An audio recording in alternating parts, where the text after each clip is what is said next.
Это программа «Актуальное интервью». В студии Иван Лазаренко. Здравствуйте. Сегодня гость нашей программы – министр промышленности и геологии Республики Саха-Якутия Максим Терещенко.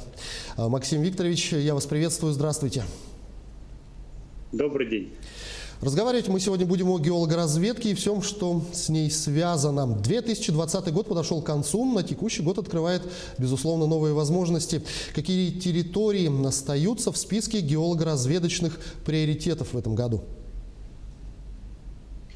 Якутия, как считает каждый житель Якутии, нашей республики, действительно является кладовой не только Российской Федерации, всего мира. Поэтому уделяется очень большое внимание со стороны федерального центра, региональных властей и самих недропользователей, которые сегодня уже разрабатывают месторождения. Хотелось бы сделать акценты, например, что за счет средств федерального бюджета будут вестись работы по благородным металлам в пределах Алданского, Аймиконского, Алепинского, Устьянского улусов. Помимо этого, по коренным алмазам, это Медино-Кангаласский и Булунский улус. Я думаю, многие услышали сейчас те районы, которые раньше никогда не были признаны перспективными в отношении этих видов полезных ископаемых. И, конечно, по углеводородному сырью это Намский, Алепинский, Вилюйский группы улусов. По государственному бюджету Якутии будут вестись работы на подземные воды и, что важно, отмечу, Вилюйская группа улусов и Усть-Алданский район.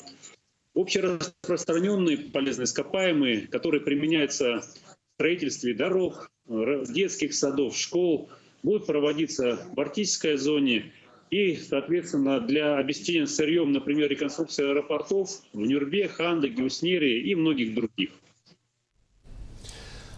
Как вы отметили, Якутия имеет огромные ресурсы, что позволяет ей занимать лидирующие позиции по добыче полезных ископаемых. Но за этими результатами все-таки стоят и люди. Расскажите, как протекает сотрудничество нашей республики с Росгеологией и какие задачи поставлены на 2021 год?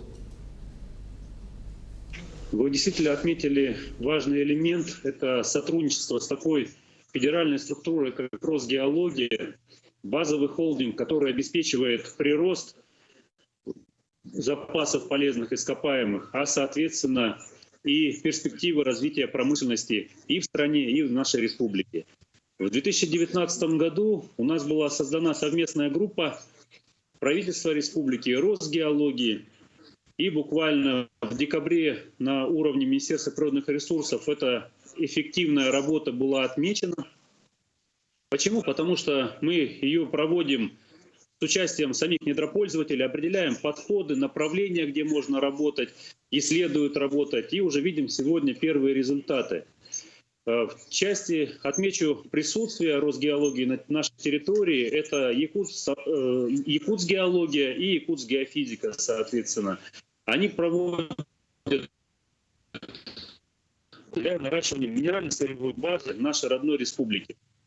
Но при этом мы рассматриваем еще и реализацию ряда совместных проектов, потому что это позволяет и увеличивать эффективность работы Якутсгеологии и, конечно же, обновлять материально-техническую базу. Это в том числе при содействии Комдрагметалла совместно с компанией «Пояс золота», реализация проекта по разработке месторождений золота. Ну и намечиваем, сегодня определяем ряд других совместных проектов в арктической зоне. Но если говорить о приросте запасов основных видов полезных ископаемых и прогнозных ресурсов, то какой результат получен по итогам 2020 года и какие ожидаются в текущем году? Спасибо за вопрос, потому что многие говорят, добывается, а как перспективы, что с ними? Вот, к примеру, по золоту мы уже обсуждали не так давно с вами, что установлен рекорд 39,8 тонн золота, это побит рекорд 70-х годов. А что по приросту прогнозных ресурсов? Вот, например, только по рудному золоту плюс 72 тонны.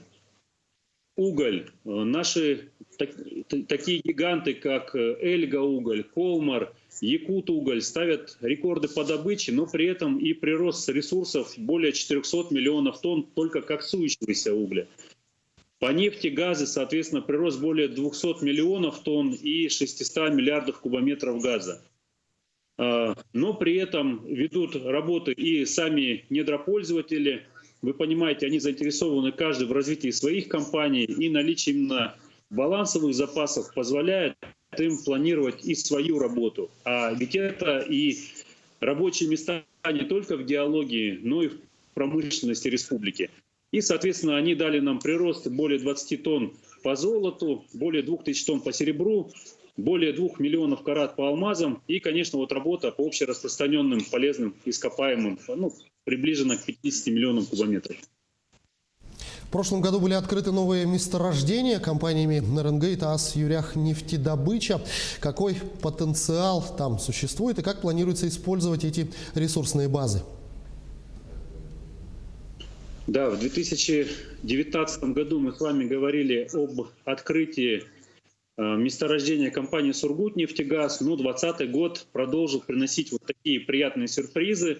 Это, конечно же, открытие компании РНГ. Мы о нем говорили, они перспективы видели вот как раз с 2019 года. И месторождение, которое они открыли в Ленском районе, оно, запасы предварительно, да, то есть начальные извлекаемые запасы газа составляют порядка 27 миллиардов кубометров.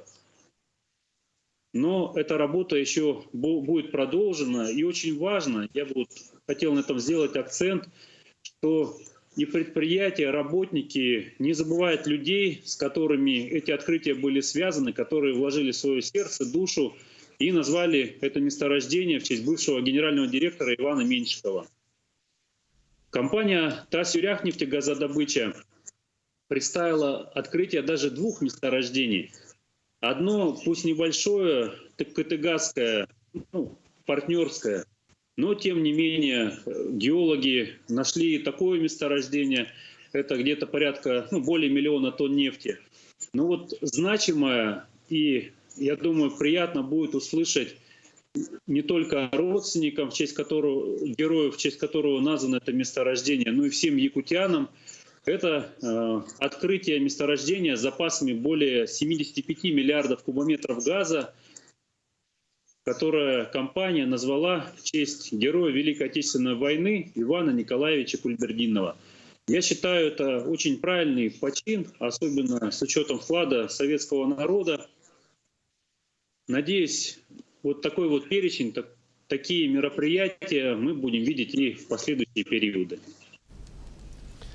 Многие ошибочно считают, что те ежегодные показатели, которые достигают компании по добыче угля, золота, нефти, газа и всего остального, никак не влияют на жизнь населения и региона, где эта добыча происходит.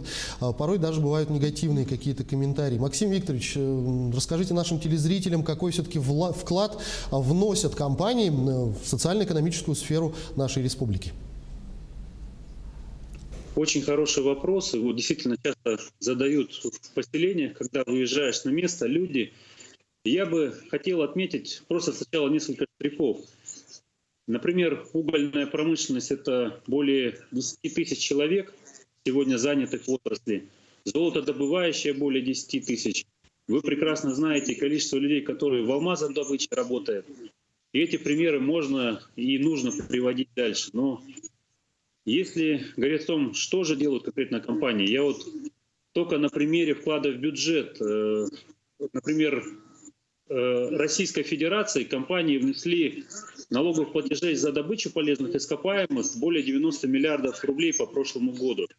А в бюджет только по НДПИ республики более 15 миллиардов. А что такое эти средства в бюджете? Это, конечно же, вложение в инфраструктуру, социальные объекты, школы, детсады, даже дома, которые сегодня возводятся по программе перевода, переселения из ветхого жилья, это опять-таки делается на эти налоги. А давайте возьмем в рамках совместной программы договоров о социально-экономическом сотрудничестве с компаниями и приведу, наверное, ряд объектов, если вы не против, которые были построены и которыми сегодня жители пользуются. Например, Дворец культуры в Намцах, культурный центр в Барагонцах, парк будущих поколений Якутии, учебный лабораторный корпус сельхозакадемии, сейчас АГАТУ, да, соответственно, или я люблю посещать школу Витим, например, школу детский сад в поселке Витим, бассейн в Якутске, или, например, сейчас строится малая академия наук в Актемцах.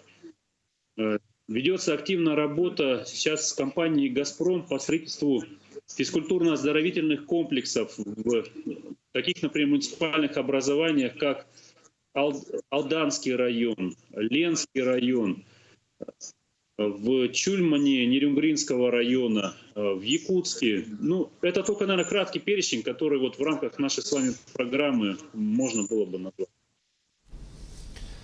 Да, безусловно, работа ведется, и мы это видим. Скажите, а есть ли какие-то серьезные административные барьеры, которые мешают проведению геологоразведки в нашем регионе, и как планируется этот вопрос решить?